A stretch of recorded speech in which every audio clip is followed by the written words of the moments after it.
For Telesur, I'm Cody Weddle in Caracas, Venezuela. We start in Cuba this evening, where representatives of the U.S. Centers for Disease Control joined health officials from 31 other countries on Wednesday.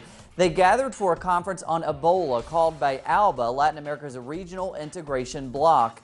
The meeting aims to coordinate a regional strategy on the prevention and control of Ebola.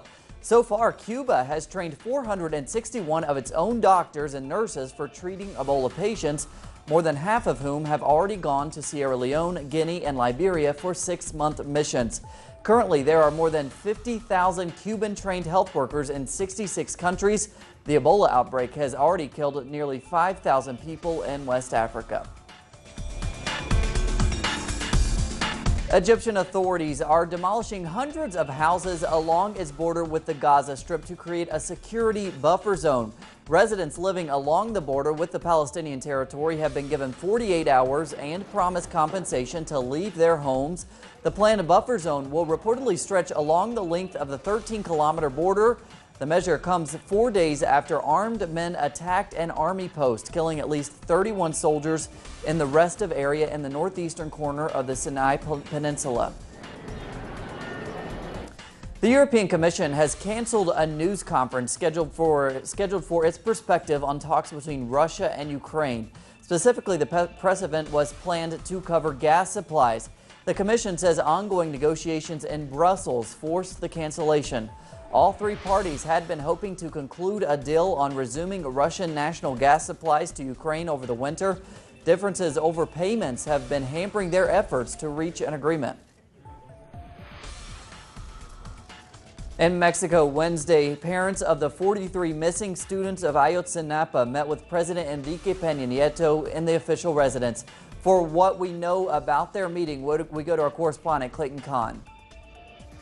Today, family that disappeared 43 Ayotzinapa students and the 3 killed on the night of September 26th by municipal police in the town of Iguala, Guerrero, will have a closed-door meeting with Mexico's President Enrique Peña Nieto, presumably to discuss advances in the investigation on the search for the missing students. Thus far, family and classmates, as well as social and civil organizations, have criticized the federal government and state authorities of Guerrero for their slow initial response in responding to the events.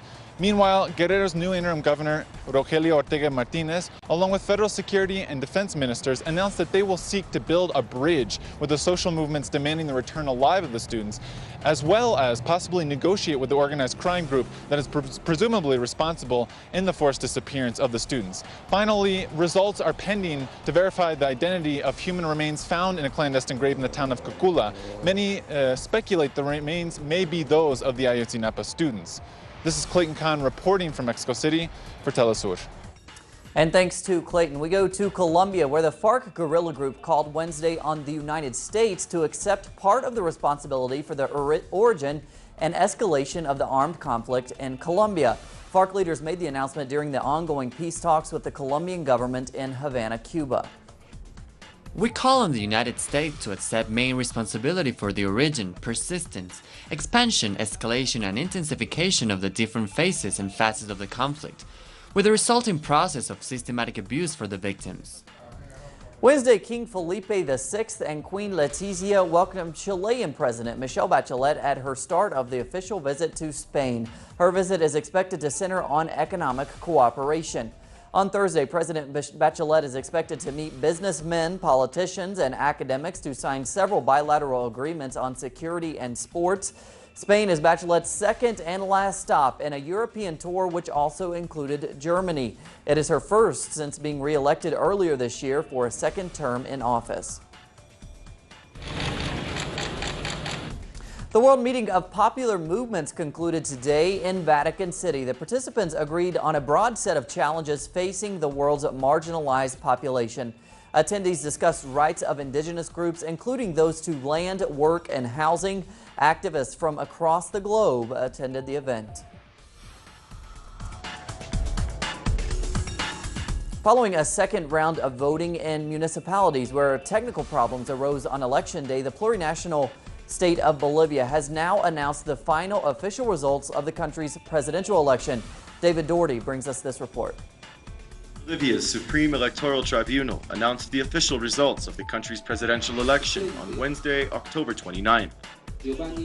Incumbent candidate Evo Morales was declared the winner with a final vote count of 61.36%, with the governing MAS party securing the two-thirds majority required to control parliament. The elections have been characterized as being very calm, and apart from a few very isolated and small issues, they were characterized by the presence of Bolivian compatriots both in the national territory and abroad.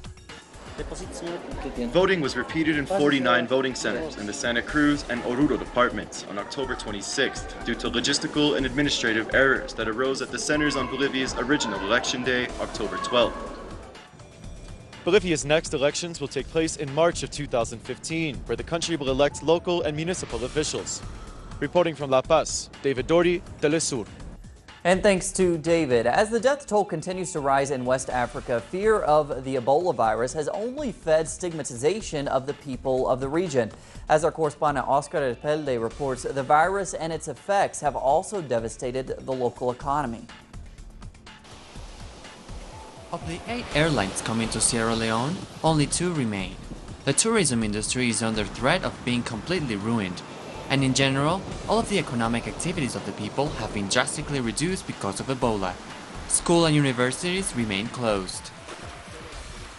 Only mining production continues as normal, and predictably, given the reduction in revenue that the government has suffered, the large agricultural projects have developed biofuels, tax-free, and several foreign firms will continue to boom.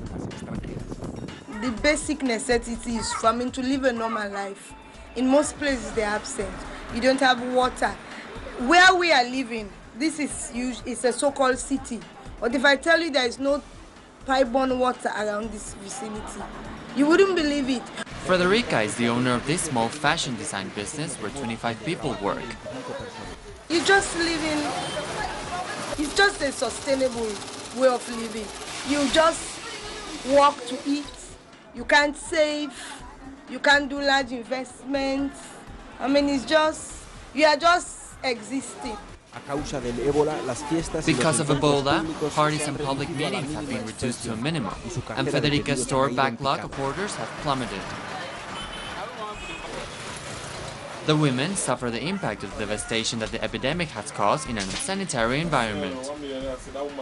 Nothing is going on, the business is getting worse, nobody buys stuff like what I'm selling. I think everybody concentrates on the food. The shop, how we are opening in the morning, we close it back, nothing happens. It's really, really difficult. According to Stevelin, the people are confused and scared. Incomes are being lowered, prices are rising, and the people of Sierra Leone faces the political stigmatization of other almost parent of countries that are trying to kill mosquitoes with cannons. Desde Freetown, Oscar Epelde para Telesur. And thanks to Oscar, at least 6 people are dead and about 300 missing in central Sri Lanka after an early morning landslide Wednesday. It comes as monsoon rains swamp the country. The military has sent 500 troops to the area to carry out a search for victims. There have been a number of landslides since the start of heavy rains in mid-September, which has resulted in damage to roads and infrastructure.